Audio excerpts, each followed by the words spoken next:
सो Bible के अनुसार हमें कभी भी डरना नहीं है। नेवर नेवर नेवर, कभी नहीं डरना है। इसीलिए बाइबल कहता है हियाव बांधकर दृढ़ होना है, हमें स्टैंड लेना है, खड़े होना है। हिम्मत प्रभु के वचन के साथ होनी चाहिए। हालेलुया। आप डर डर के कब तक जिएंगे? क्यों हम डर के जिए? हमें प्रभु ने आजाद कर दिया है, और इस भारत देश का कानून, इस भारत देश का संविधान हमें आजादी देता है। हम किसी की भी उपासना कर सकते हैं। यह किसी व्यक्ति के ऊपर निर्भर नहीं करता, किसी अधिकारी के ऊपर, किसी गवर्नमेंट के ऊपर यह निर्भर नहीं करता कि हम किसकी आराधना करें, क्योंकि हम राज्य तंत्र एक देश में नहीं है, परंतु प्रजातंत्र देश में है। यहां पे परमेश्वर हमें एक जो संविधान दिया है, उस संविधान के अनुसार हमारा अधिकार है जीने का। हालेलुया। किसी भी व्यक्ति का आराधना करने का जो मैटर है वो उसका पर्सनल मैटर, उसमें कोई भी इंटरफेयर नहीं कर सकता। हालेलुया। आपको अपने अधिकार को जानना पड़ेगा, जैसे आपने मसीह में अपने अधिकारों को जाना है, और आप आज शैतान के गुलामी में नहीं, परंतु आप शैतान आपकी गुलामी में है। शैतान आपके पांव के तले है। जो शैतान आपके ऊपर नियंत्रण करके रखता था, आज वो आपके पांव तले है। जो बेविचार आपके ऊपर नियंत्रण करके रखता था, वो आज आपके पांव तले है। जो बीमारी आपके ऊपर नियंत्रण करके रखती थी, वो आज आपके पांव तले है। ये क्यों हुआ? क्योंकि आपने मसीह में अपने अधिकारों को जाना है। वैसे आज इस संसार में जब आप जी रहे हैं, आपको इस संसार में अपने अधिकारों को जानना होगा। आपको गुलामी में जीने का कोई भी अधिकार नहीं है। आप स्वतंत्र भारत में हैं। हम गुलामी से आजाद हो चुके हैं। हमें भय नहीं खाना है। यदि आज आप भय खाकर जी रहे हैं, आपका परिवार, आपके समाज के लोग हमेशा भय में जीवन जिएंगे। यदि आज आप दृढ़ता से खड़े रहें, मैं आपको बताना चाहता हूं बहुत कुछ बेहतर होने वाला है। आमीन। क्योंकि वो परमेश्वर हमारे साथ है, वो जीवित है। उसका वायदा, जो कुछ उसने कहा, उसने आज भी पूरा किया और करता रहेगा। आमीन। बाइबल कहता है तेरा मन कच्चा ना हो, डरना नहीं है बिल्कुल। और कहता है क्योंकि जहां जहां तू जाएगा, वहां वहां तेरा परमेश्वर तेरे संग रहेगा। तेरे संग रहने का मतलब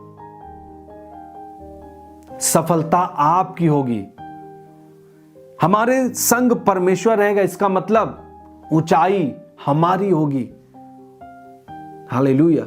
हमारे संग परमेश्वर रहेगा, इसका मतलब परमेश्वर हमें एक आदर का पात्र बनाएगा।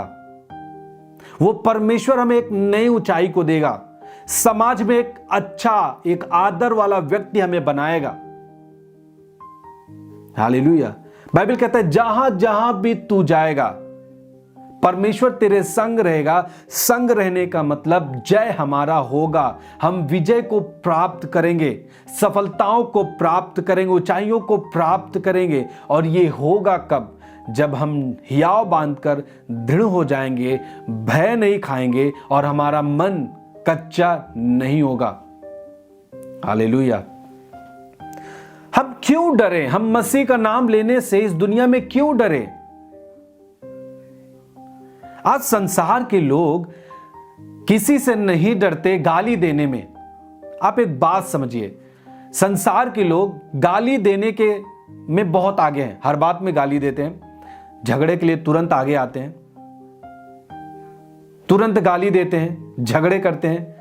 कोई भी बात हो गाली देते हैं। वो किसी से नहीं डरते। मतलब गलत काम करने के लिए आज कोई नहीं डर रहा। क्या हम जो सच्चा काम कर रहे हैं, रूहों को बचा रहे हैं, लोगों को अच्छे मार्ग पे लेके जा रहे हैं, नफरत से निकाल करके प्रेम के मार्ग पे लेके जा रहे हैं, और वो चीज यीशु मसीह के कारण हो पा रहा है, तो हमें क्या यीशु का नाम लेने से शर्म करना चाहिए, डरना चाहिए?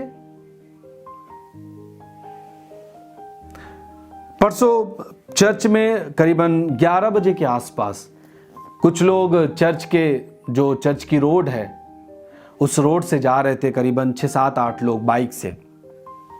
और जानते वो क्या कर रहे थे?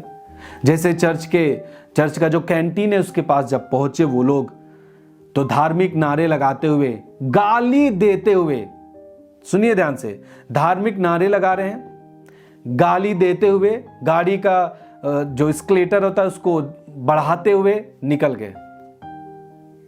आप सोचिए, उनको थोड़ा भी डर भय नहीं है। गलत काम करने के लिए लोग आज उत्साहित हैं, आगे बढ़ रहे हैं, परंतु हम मसीह का नाम लेने से डरते हैं, जैसे मसीह कोई एक आतंकवादी को बढ़ावा देने आया है। आप सोचिए, यीशु मसीह तो प्रेम सिखाता है। सब व्यक्ति जानते हैं यीशु मसीह का जो आचरण था वो बहुत ही अच्छा था। वो लोगों की सेवा करता था, लोगों को अच्छी बातों को बताता था, परमेश्वर की बातों को शेयर करता था लोगों के बीच में। हर व्यक्ति जानता है और आज हम उसी को फॉलो करते हैं, इसमें कोई गलत बात नहीं है। इसीलिए आपको डरना नहीं है, आपको स्टैंड लेना है। कोई भी व्यक्ति पूछता है यीशु मसीह के बारे में, बोलना हाँ मैं यीशु मसीह को जानता हूं, मानता हूं, ये मेरा अधिकार है, मैं किसी को भी फॉलो कर सकता हूं। यह आपका अधिकार नहीं है कि आप मेरे जीवन से मैं किसके ऊपर फेथ करता हूं, विश्वास करता हूं, आप हटाएं। यह आपका अधिकार नहीं है, यह मेरा पर्सनल मैटर है, आप इसमें कुछ भी नहीं कर सकते। हालेलुया। जब आप देना सीखिए, अधिकारों को जानिए, यह आपका अधिकार है। मसीहत कोई धर्म नहीं, मसीहत जीवन है, मसीह जीवन है। उसने कहा चोर चोरी करने के लिए आता है, घात करने के लिए आता है, नष्ट करने के लिए आता है, परंतु यीशु ने कहा मैं इस दुनिया में आया इसलिए कि लोग जीवन पाएं, बहुतायत के जीवन पाएं। यीशु इसलिए नहीं आया कि लोग धर्म बदले और बहुतायत से धर्म बदले, नहीं, यीशु इसलिए आया कि लोग जीवन पाए, बहुतायत का जीवन। और एक व्यक्ति जीवन कैसे पा सकता है? पवित्रताई के साथ, पवित्रताई को फॉलो करने के साथ, परमेश्वर के वचनों को फॉलो करने के साथ, परमेश्वर के साथ रिश्ता बनाने के साथ वो व्यक्ति जीवन को पा सकता है। और यीशु ने कहा मैं जो जीवन दूंगा वो बहुतायत के साथ होगा, बहुतायत का जीवन होगा। हालेलुया। मैं आपको बताना चाहता हूं, आप जितने भी लोग विश्वास करते हैं, चुनौती एक न एक दिन आपके बीच में आएगा। एक विश्वासी के जीवन में, यदि आपने नहीं सुना होगा, मैं आपको फिर से बताना चाहता हूँ। वो भाई था और उसकी मैंने गवाही को सुना था, वो किस तरीके से गांव के लोग उसको निकाल दिए, तालाब का पानी वो पीता था, आप समझ लीजिए, परंतु उसने यीशु का इनकार नहीं किया। बाद में सब कुछ ठीक हुआ, आज वो अच्छे से रह रहा है। चुनौती आने से पीछे नहीं हटना है कि हम चलिए गलत कामों को करेंगे, ठीक है, कोई बात नहीं, हाँ मैं यीशु को छोड़ दूंगा भैया, नहीं तो गांव से निकाल देंगे, हमारा न्योता लोग स्वीकार नहीं करेंगे, कोई निमंत्रण में नहीं आएगा, लोग इस तरीके से कह रहे हैं, समाज से आपको निकाल देंगे। तो लोग क्या कह रहे हैं उस पे आपको थोड़ा भी भय नहीं खाना है। आज ये समय है कि परिस्थितियां आपके विपरीत हैं, परंतु वो सब परिस्थितियां आपके अनुकूल आने वाले दिन में हो जाएंगी, क्योंकि जब आप मसीह के साथ, मसीह के अनुकूल रहेंगे तो परिस्थितियां आपके अनुकूल अपने आप आ जाएंगी।